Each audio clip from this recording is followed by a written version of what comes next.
On avance avec un cœur façonné par ce qu'il a traversé.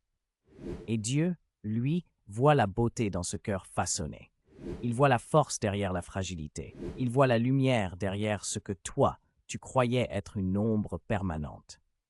Quand on accepte de laisser Dieu toucher nos zones blessées, on découvre qu'elles n'étaient pas là pour nous détruire, mais pour nous transformer.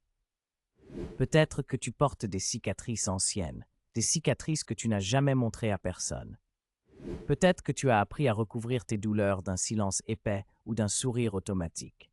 Mais Dieu, lui, voit ce que personne ne voit, et loin de te juger, il accueille ton histoire entière, sans condition, sans reproche. Il prend ce qui est fragile en toi et en fait un lieu de reconstruction. Il prend ce qui te semblait inutile et en fait un témoin de sa présence. Il prend ce qui te paraissait sombre et commence discrètement à l'illuminer. Les cicatrices dans la poésie de la foi ne sont pas des rappels de défaite, ce sont des signatures de victoire. Elles disent « tu es passé par là, mais tu n'y es pas resté ». Elles disent « tu as senti la lourdeur du chemin, mais tu as continué à avancer ». Elles disent « Dieu t'a accompagné même dans les moments où tu pensais que tout était figé, fermé, silencieux ». La vie n'est pas un long fleuve parfaitement clair.